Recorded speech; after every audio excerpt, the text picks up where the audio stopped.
The top stories tonight in Y News. The annual deployment ceiling for newly hired healthcare workers has been raised to 6,500.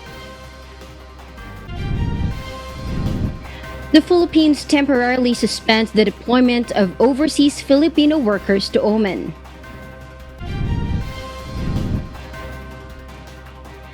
The Philippine National Police will continue enforcing the protocol on the use of face shields, but will not impose sanctions on violators. Presidential advisor tells the next leader of the country to continue the build programs done by the Dutertes administration. Pagasa says warm weather to persist in the next 2 days as the country experiences monsoon break. 2,000 bicycles are now up for grabs for fully vaccinated workers. Good evening, Philippines and the world. Today is Friday, June 18, 2021. I am William Theo. Join us in the next hour as we deliver today's top stories around the country and in other parts of the world. I'm Angelo Castro III. We are also seen in 1,935 satellite monitoring centers nationwide and via live streaming worldwide through the UNTV News and Rescue social media accounts and our website untvweb.com. I am Kat Dumaraos. First in the news, more Filipino healthcare workers can now work abroad as the Interagency Task Force Against COVID-19 increased the deployment ceiling. Meanwhile, the Philippines is temporarily suspending the deployment of overseas Filipino workers to Oman. Rosa Licos will tell us why. The government increases the number of healthcare workers that can be deployed abroad. From the previous 5,000, the annual deployment ceiling of healthcare workers has been increased to 6,500. All healthcare workers under the mission critical skills and with perfected contract as of May 31, 2021 are included in the adjusted ceiling, but healthcare workers under government-to-government labor agreements are exempted. The Philippine Overseas Employment Administration or POEA recently announced the temporary suspension of deployment of healthcare workers after reaching the 5,000 annual cap. The government has decided to limit the deployment of healthcare workers to ensure the country has enough medical workers to respond against the pandemic. Meanwhile, the Labor Department has temporarily suspended the deployment of Filipino workers to Oman based on the recommendation of the Department of Foreign Affairs. This following Oman's inclusion of the Philippines in its travel ban. On the implementation of testing and quarantine protocols for inbound international travelers who were fully vaccinated in the country, the IATF adjusted the effectivity to June 22, 2021 from the previous June 16, 2021. According to presidential spokesperson Harry Roque, the decision was made in consideration of the full rollout of the validation process of vaccination certificates. The IATF shortened the mandatory facility-based quarantine of inbound international travelers vaccinated in the Philippines to just 7 days. Rosa Licos, UNTV News and Rescue. We serve the people, we give glory to God. Meanwhile, officials from the Department of Health or DOH and the province of Cebu will hold a dialogue to resolve differing COVID-19 protocols for arriving passengers. Health Undersecretary Maria Rosario Vergeres said the meeting will be held after the Interagency Task Force for the Management of Emerging Infectious Diseases stressed that its directives on the COVID-19 testing and quarantining of incoming passengers must be strictly implemented. Vergeres did not say who will be attending and when the meeting will be held. President Rodrigo Duterte earlier directed the provincial government of Cebu to adhere to the COVID-19 testing and quarantine protocols set by the national government for returning overseas Filipinos. Cebu had been administering RT-PCR tests on returning nationals upon their arrival at the Mactan Cebu International Airport.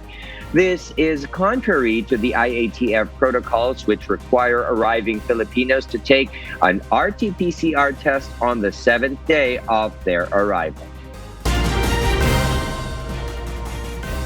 An infectious disease expert believes the implementation of a 14-day mandatory quarantine period is significant in preventing the possibility of the Delta variant transmission in the country.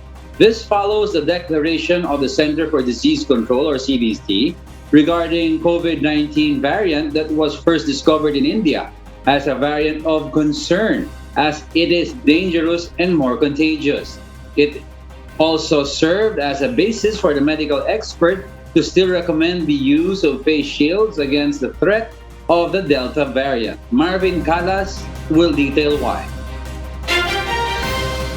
Instead of a 10-day quarantine, Dr. Salvana, an infectious disease expert, recommends the importance of implementing a 14-day quarantine for passengers arriving in the country. It requires a 10-day facility-based isolation, followed by a 4-day home quarantine. Dr. Salvana explains it is the most effective way to prevent a possible transmission of the Delta COVID-19 variant in the country, especially now that many Filipinos are not vaccinated yet.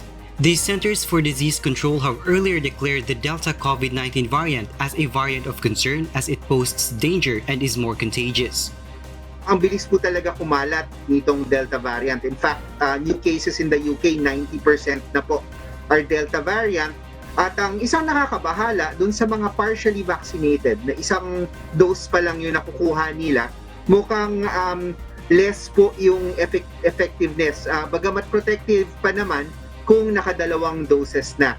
Although the COVID-19 cases in NCR had significantly decreased, Dr. Salvana insisted that it is not timely to loosen the policy in the wearing of face shield. Based on a study, the Delta variant is 40% more transmissible even in outdoor settings than any other COVID-19 variants. So para sa akin, kahit pa sabihin nila na hindi na required ang face shield, lalo na with the threat of this Delta variant, nagamit pa rin po talaga ako ng face shield. I will recommend it because it is an extra layer of protection. Hindi ko pipilitin kung ayaw niyong gumamit ng face shield, kung tanggalin po yung mandate, but I still strongly recommend it. The medical expert added that the country could also experience the same crisis in India if health protocols are not implemented, as what happened to other countries that are now facing a widespread transmission of the Delta COVID variant.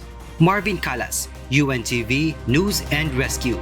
We serve the people, we give glory to God. The wearing of face shields in the country will still be implemented according to the Department of Health. The DOH stressed that the protective gear still reduces the risk of COVID-19 infection, especially in enclosed spaces. Aiko Miguel reports why. Experts in different sectors have tackled yesterday in an interagency task force meeting that they will appeal to President Rodrigo Duterte to still wear face shield in indoor settings. According to DOH Undersecretary Maria Rosario Vergere, COVID-19 transmission in the country remains high in poorly ventilated and crowded areas.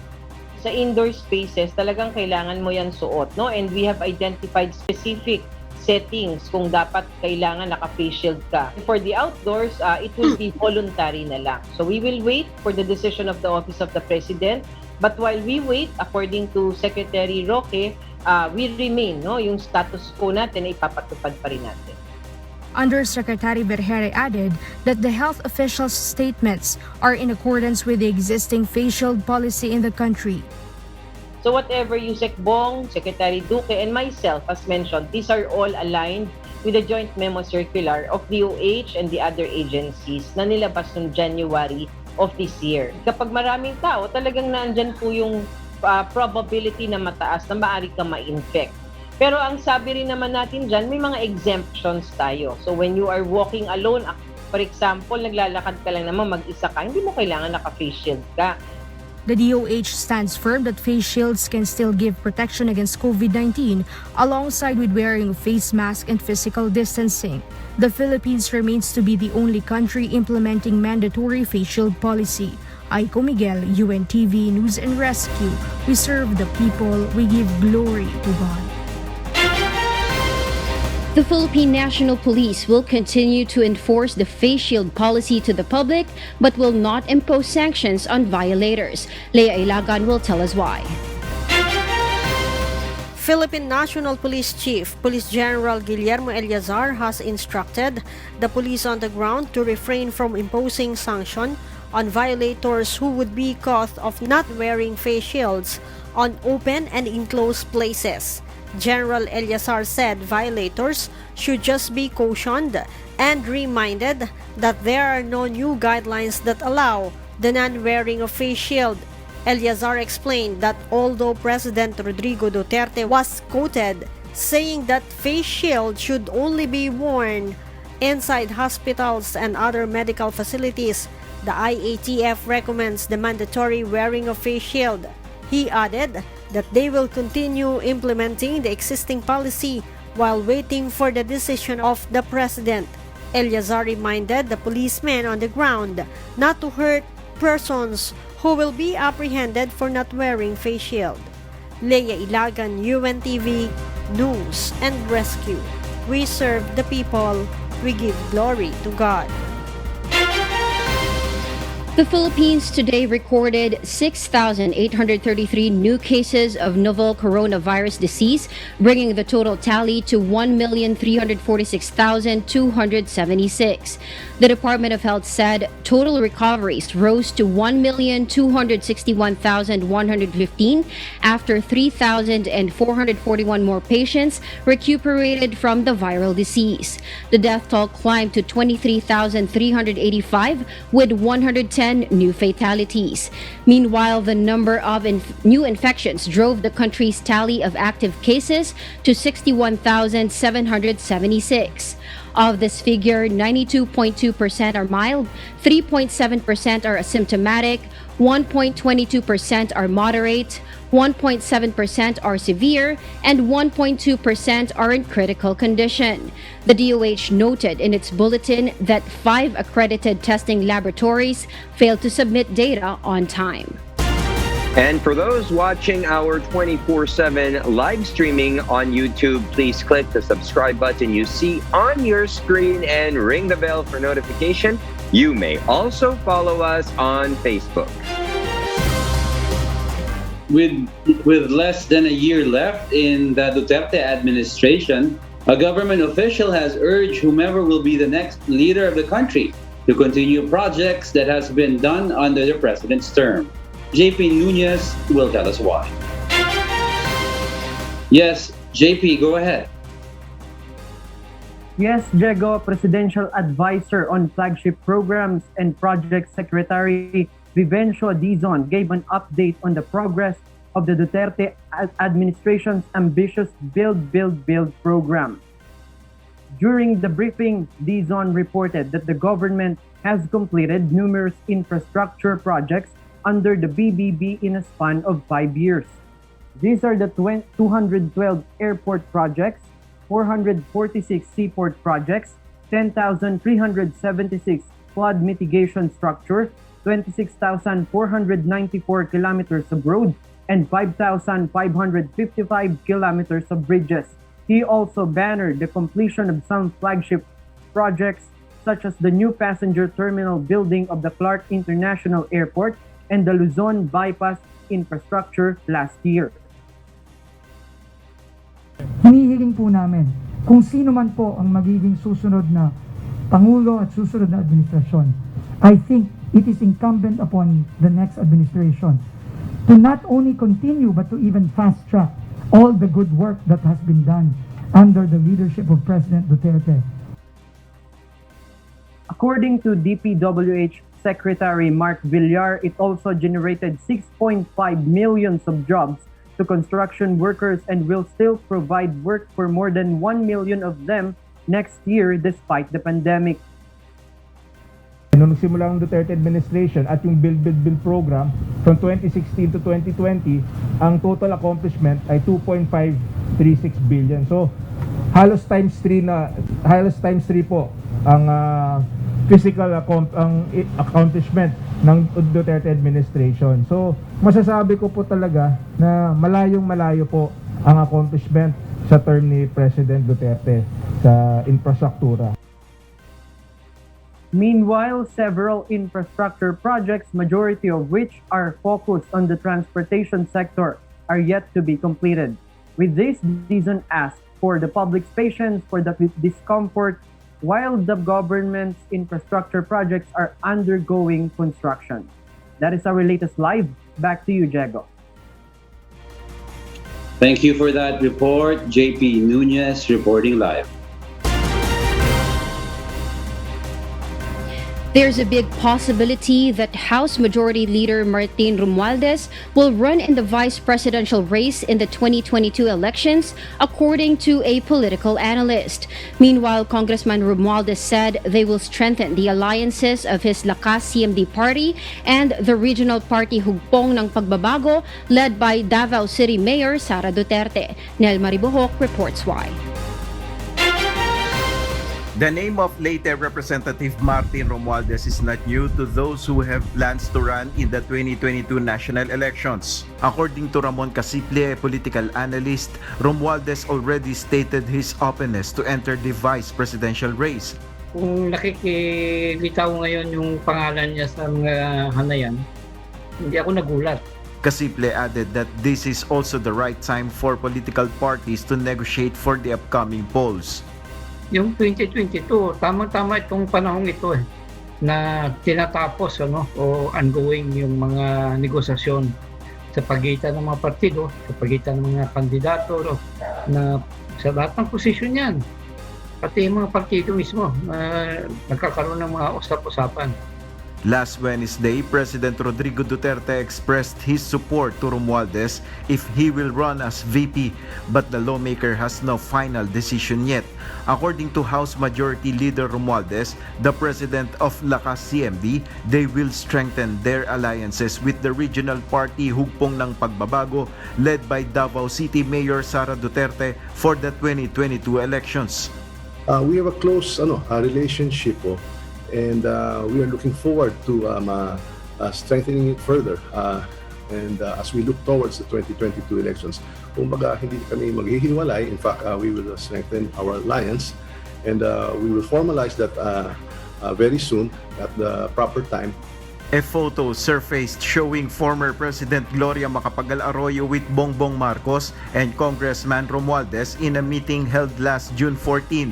Marcos is also considering running in higher office in 2022.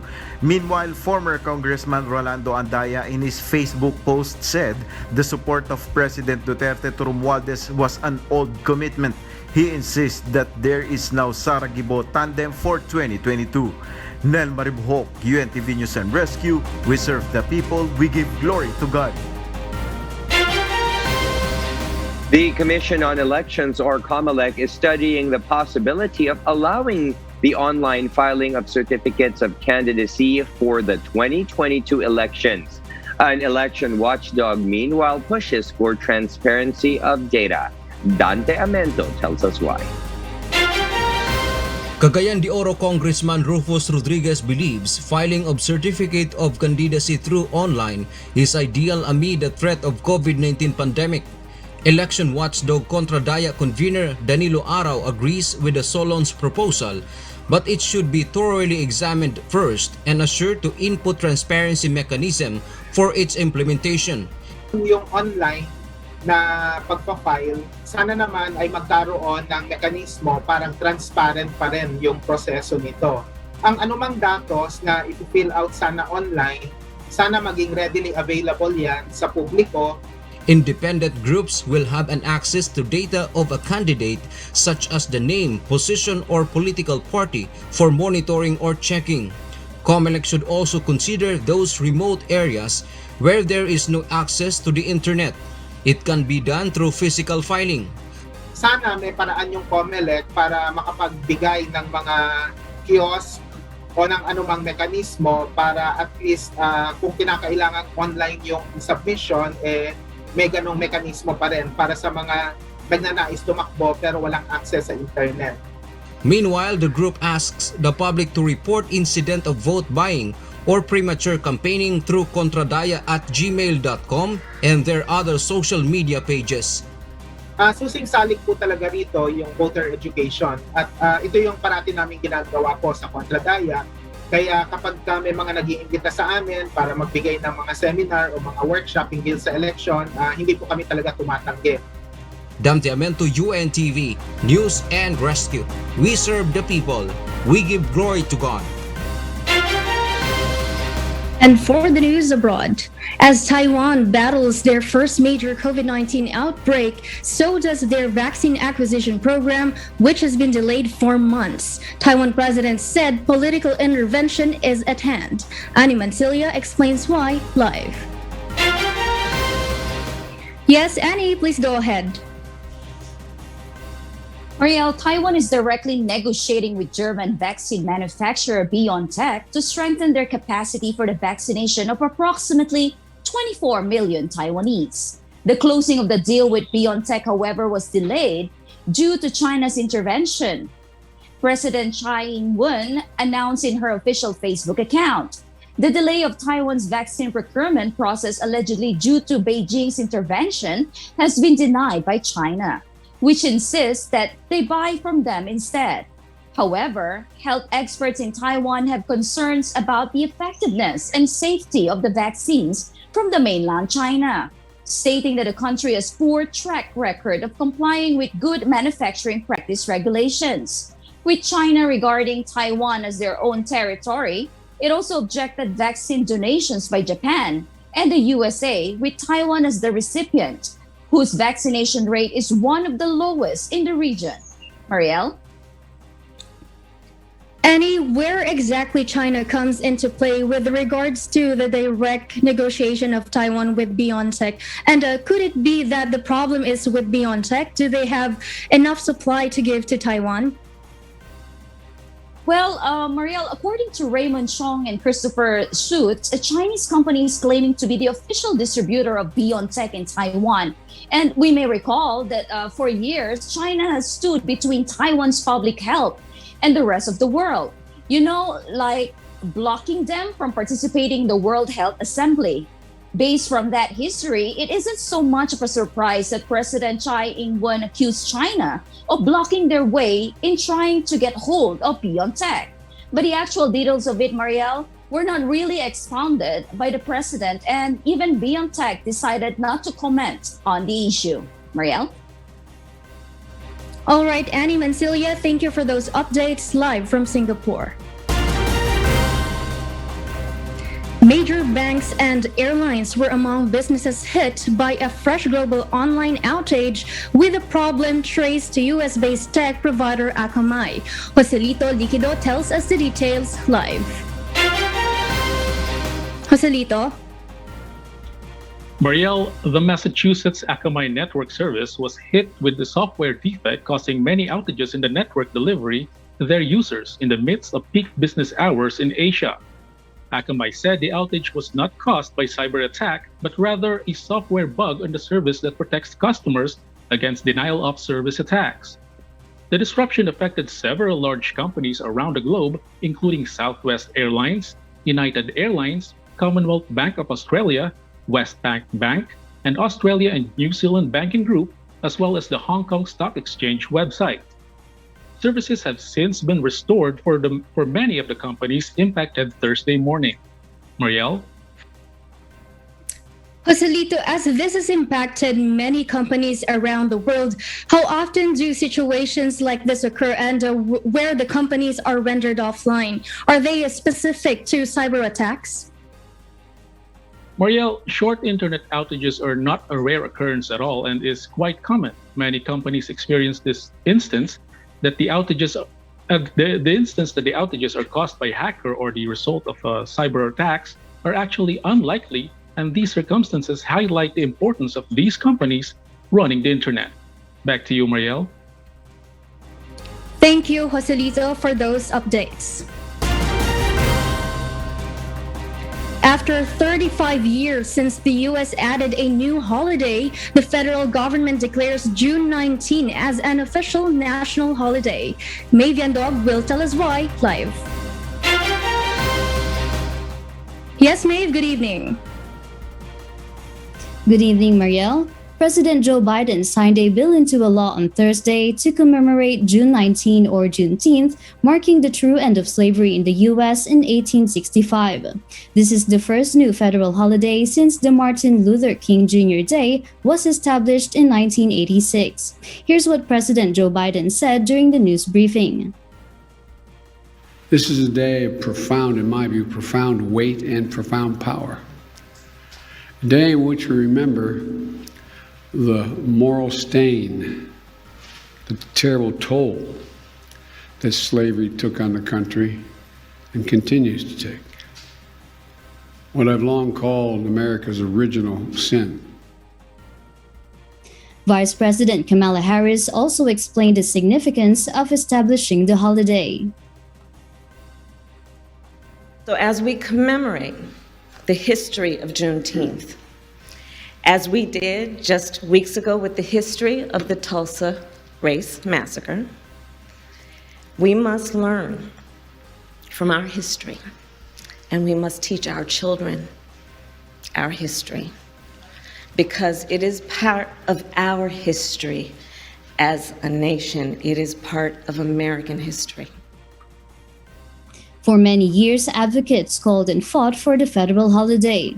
But the turning point was the surge of protests against police brutality and racial injustice that followed after the murder of George Floyd. Meanwhile, Bernice King, Martin Luther King Jr.'s daughter and CEO of the King Center, said that the Congress needs to do more than a ceremonial action and has called for legislations by lawmakers to prevent police violence and voter suppression. 49 states and Washington, D.C. already recognize Juneteenth as a state or ceremonial holiday. South Dakota is the last remaining state yet to acknowledge the holiday. Marielle? Maeve, what is the difference with declaring June 19 as a holiday from now on, and how is it celebrated in the United States? Marielle, previously, Juneteenth is not a paid holiday in some of the states that already recognize it. But the signing of the bill formalizes the holiday across the country, meaning federal employees will get a paid day off on June 19 or the closest Friday or Monday if it falls on a weekend. The celebrations and traditions also vary across the states in the U.S. Some states spend the day with festive meals, gatherings, parades, marches, and people playing games. For this year, June 19 marks the 156th anniversary of the holiday. Back to you, Marielle. Thank you, Maeve, for those updates. And those are the reasons behind the news in other parts of the globe. I am Mariela Toza, live from Perth, Australia. Good evening. Mid-weather conditions may prevail over most parts of the country in the next 2 days due to a monsoon break or a temporary pause in rains brought by the southwest monsoon or habagat. According to Philippine Atmospheric, Geophysical and Astronomical Services Administration or PAGASA, the southwest monsoon will have a weak effect over the country in the next 2 days, but will strengthen again by next week and may affect the western section of Luzon. As of Friday, a weak habagat continued to affect the extreme portion of northern Luzon, while a ridge of high pressure area prevailed over the rest of Luzon. The ridge of high pressure area, which is opposite of the low pressure area, is associated with good weather condition.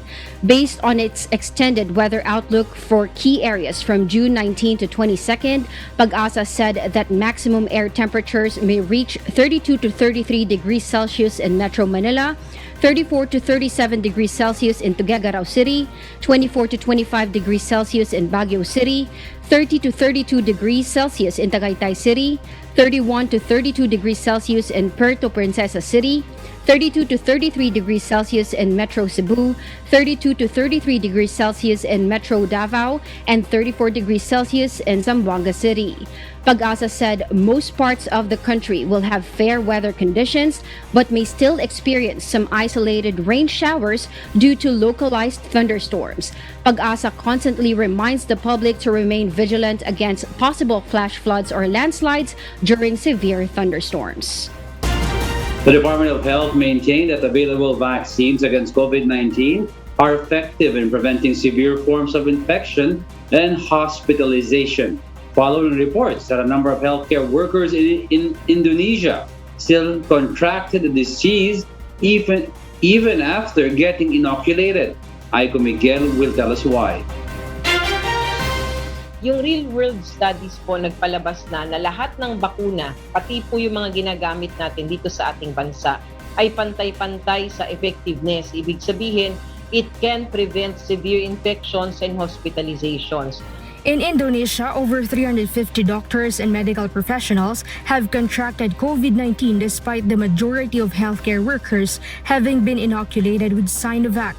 Infectious disease expert and vaccine expert panel Dr. Rontin Solante said that it is normal that healthcare workers are also prone of getting infected with COVID-19 as they are often exposed to patients. Kung yung 5,000 na yan, hindi mo nabakunahan, baka hindi lang 350 ang pwedeng magka-COVID. It can be double or triple among the healthcare workers. Ang healthcare workers, compared to the general population, are 3 to 4 times higher risk of getting the infection because of their constant exposure with COVID positive. So you also look at it that way. Now, because of the vaccine, then you need a good vaccine to protect the healthcare workers.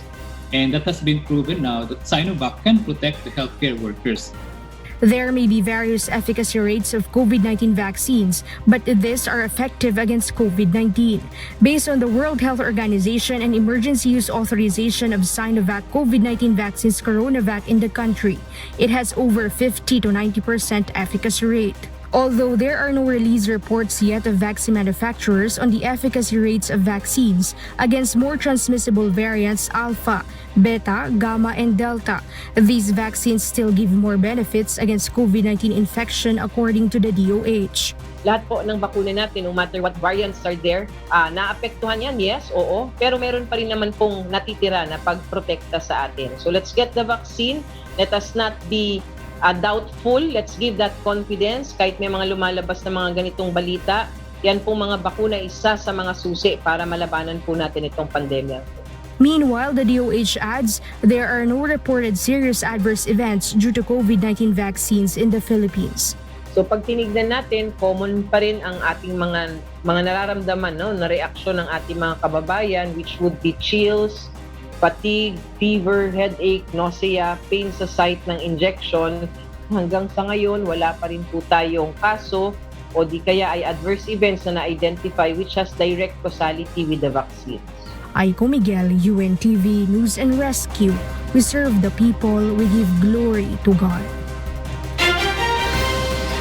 And economic frontliners are those under the A4 category who have completed inoculation against coronavirus disease 2019 will be given an opportunity to avail the government's free bicycle incentive. Janice Inhente explains why. The Labor Department will begin on July 1 the distribution of 2,000 bicycles and cell phones with loads to fully vaccinated workers belonging to the A4 priority group or economic frontliners.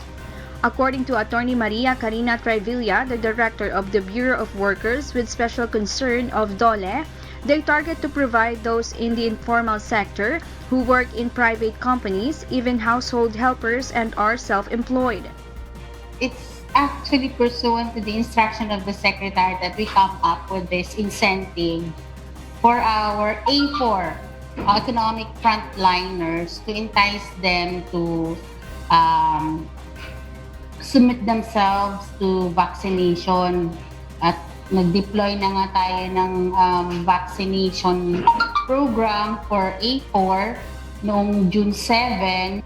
So, gusto natin mas maraming maengganyo, no, na mabakunahan. The program also aimed to help the family of a worker to build their own business. Kasi nga po yung A4 workers may trabaho naman, di ba? Okay. So, ang bibigyan mo natin itong bike, yung kanilang next of kin, yes, or yung kanyang relative. Gusto kasi natin gamitin nila ang bisikleta pawang pang livelihood.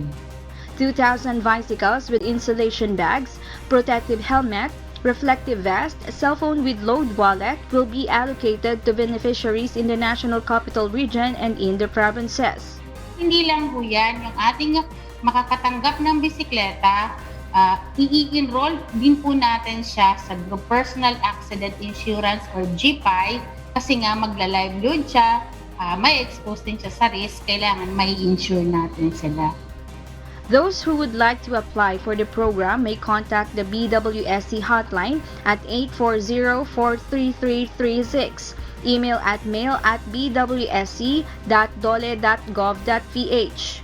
Present only either government or company ID and the vaccination card proving you are fully vaccinated.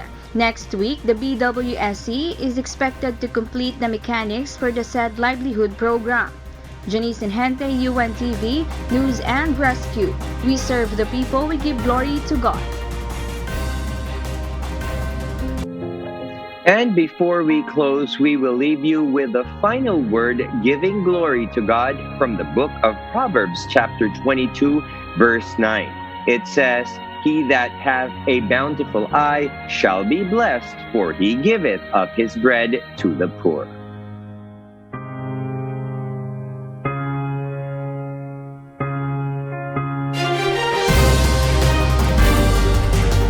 And those are the reasons behind the news, June 18, 2021. I am Kat Dumaraos, sitting in for Harleen Delgado, live from Bangkok, Thailand. Reasons we deliver to you as they unfold, I'm Angelo Castro III. And because we need to know, we will always ask why. I am William Theo. We serve the people. We give glory to God.